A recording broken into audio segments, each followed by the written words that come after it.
Hey guys, what's going on? Rico Garcia here, founder of EcoTech Pro. In today's video, what we're going to be talking about is which remediation company is right for you. But before we jump in, let's roll the intro. Let's go.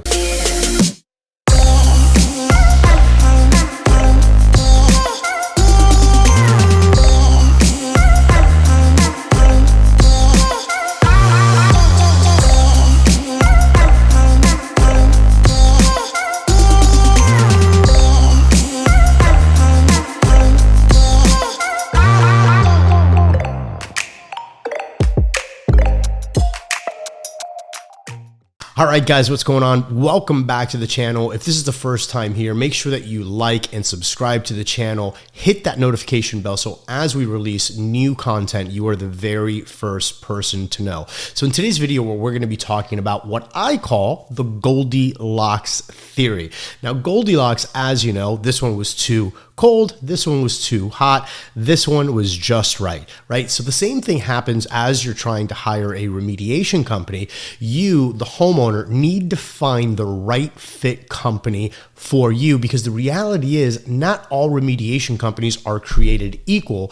And in some cases, the prices, in most cases actually, the prices are going to be all over the place. So what you want to do as a homeowner is you want to go ahead and do some local due diligence, right? And you have to find, based on the size of your project, which company has the capacity to go ahead and service the property, do the remediation that's necessary in a timely fashion.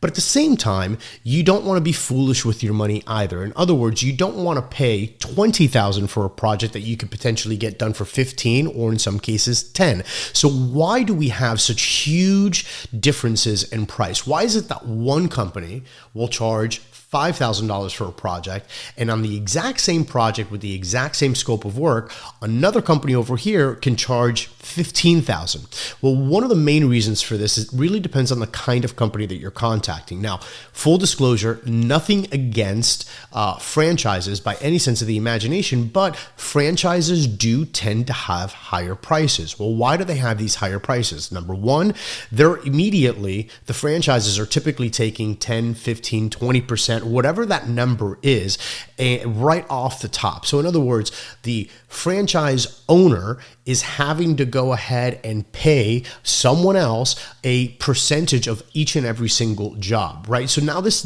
is basically a doing business tax, right? So where does that money come from? Well, typically that money comes from the end consumer who's buying the service, right? So depending on the size of the project, you may be better off looking at, on a local scale, checking your city, checking your county, seeing what remediation companies are available that are locally owned and operated, family operated, whatever the case may be, that are not part of a franchise.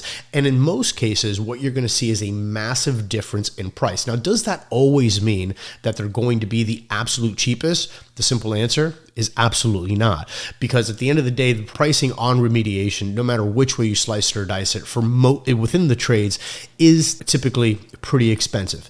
That being said, there's a lot more consideration when you're going with a local based business that is family owned and operated. So what does this have to do with your project? Well, sometimes if the project is too big, let's say that you have a commercial building, right? Or you've got a huge estate, and maybe there was a huge fire, or there was a huge amounts of contents that were damaged, or there is a huge leak inside of the property and the property is flooded. Sometimes these smaller operations may not have the equipment, they may not have the personnel, they may not have certain expertise in some areas to where they can service your particular needs. So in instances such as those, what you may want to do is you may want to go ahead and again, start shopping around. Is there a local owned, family owned, operated organization that can go ahead and meet the demands of your particular project?